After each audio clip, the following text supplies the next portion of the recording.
Naku po, pag-akyat mo pala dito sa entablado, dito mo makikita kung ganong karami ang nagmamahal kay Tatay Digong. Alam niyo po, kanina nagsalita si Senator Bato de la Rosa. Ramdam na ramdam ko ang puso niya. Nanggagalaiti siya, nanggigigil siya. Kasi wala siya sa tabi ni Tatay Digong nung mangyaring kidnapin siya at ipinamigay sa ICC. Ramdam na ramdam ko po. Alam ko, ramdam niyo rin siya. Umiiyak ang kanyang puso. Umiiyak ang sambayanang Pilipino.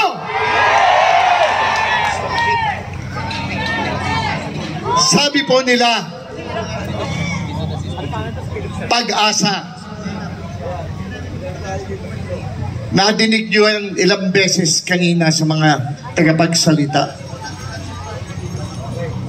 Meron tayong pag-asa dahil malaki ang Diyos natin.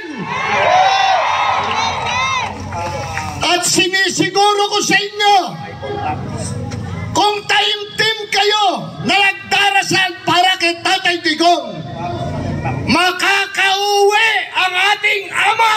Yes!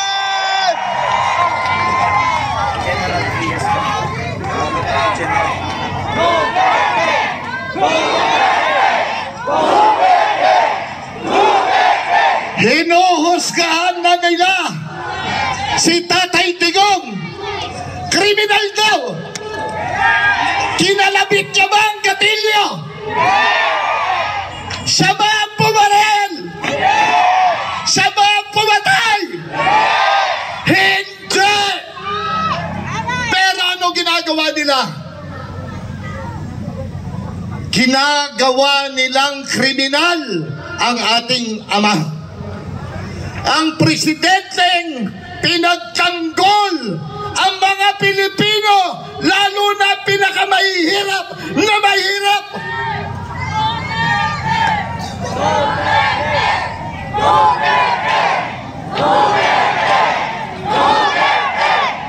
Alam niyo po, noong March 11, hindi ko alam kung sino mga nakarating sa inyo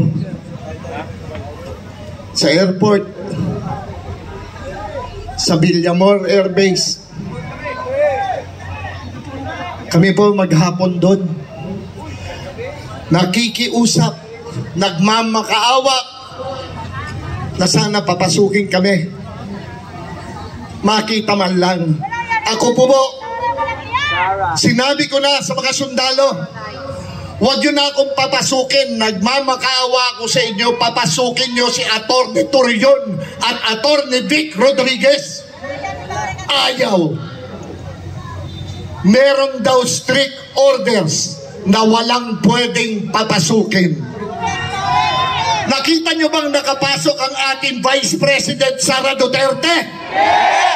Hindi rin nila pinapasok. Ano ang pakiusap ng ating Tatay Digong? Hintayin ko lang ang anak ko. Abogado ko siya. Si Inday Sara yun. Pero ano ang sinabi? Nung in charge, sabi niya, wala na hong pwedeng pumasok. Tapos narinig pa natin lahat, nakita pa natin sa video, hihilahin ko yan, wala akong pakialam, hihilahin ko yan.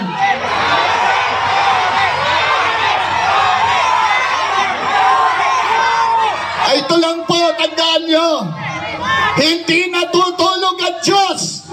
Kung ito man ay nangyari, may gagawin ng ating Panginoon Diyos para kay Tatay Digong at para sa bansang Pilipinas.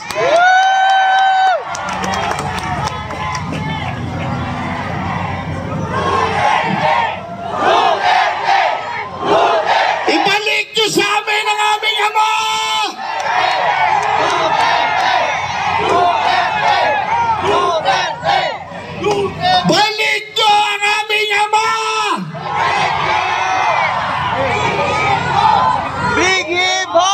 Alam nyo, lahat tayo nagdarasal para sa kanya.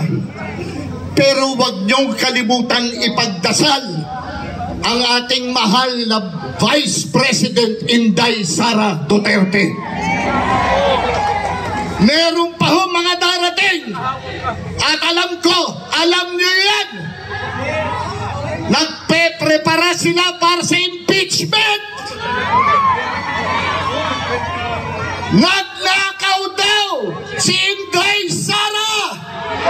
Naniniwala ba kayo doon? Ay, ito naman at sa akin.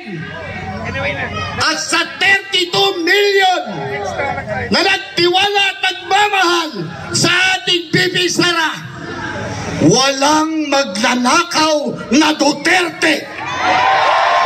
Sabay-sabay, walang magnanakaw na Duterte. Walang magnanakaw na Duterte. Walang magnanakaw na Duterte.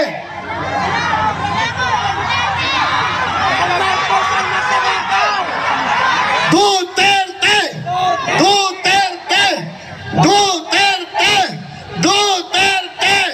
Duterte! Duterte! Duterte! Duterte!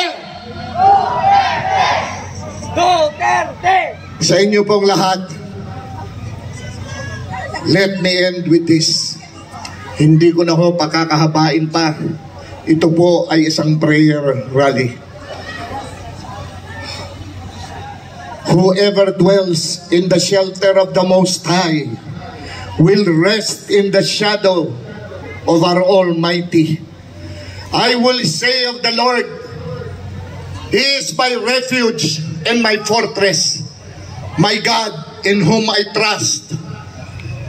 Surely He will save you from the faller's snare, Tatay Digong, and the deadly pestilence. He will cover you with His feathers, and under His wings you will find refuge.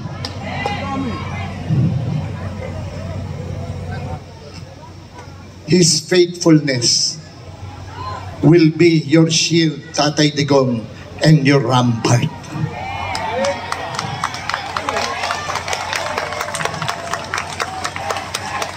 Duterte! Duterte! Duterte! Duterte! Duterte! Duterte! Duterte!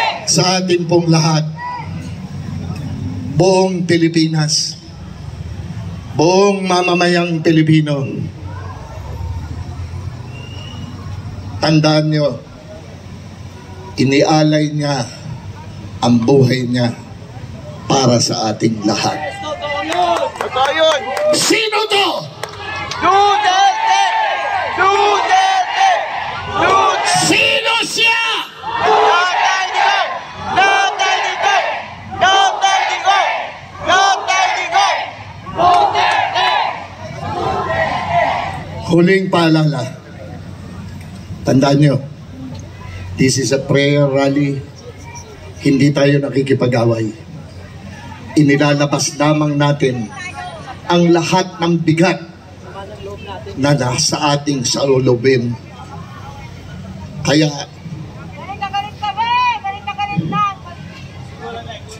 galit ako sa loob. Umiiyak ako sa loob. Ilang araw na umiiyak ang puso ko. At alam ko, ang sambayanang Pilipino rin. Kaya ngayon, Bringing home! tandaan nyo lang, sinabi niya, maybe I can not make you happy. Sabi niya nun, but I can make you comfortable. Sabi ng ating Pangulong Duterte. At ginawa niya yan! Alam nating lahat! Sambayanang Pilipino! Bring him home! Bring him home! Bring him home! Bring him home! Magandang gabi po sa ating lahat. Maraming salamat! Mr. Philip Salvador. At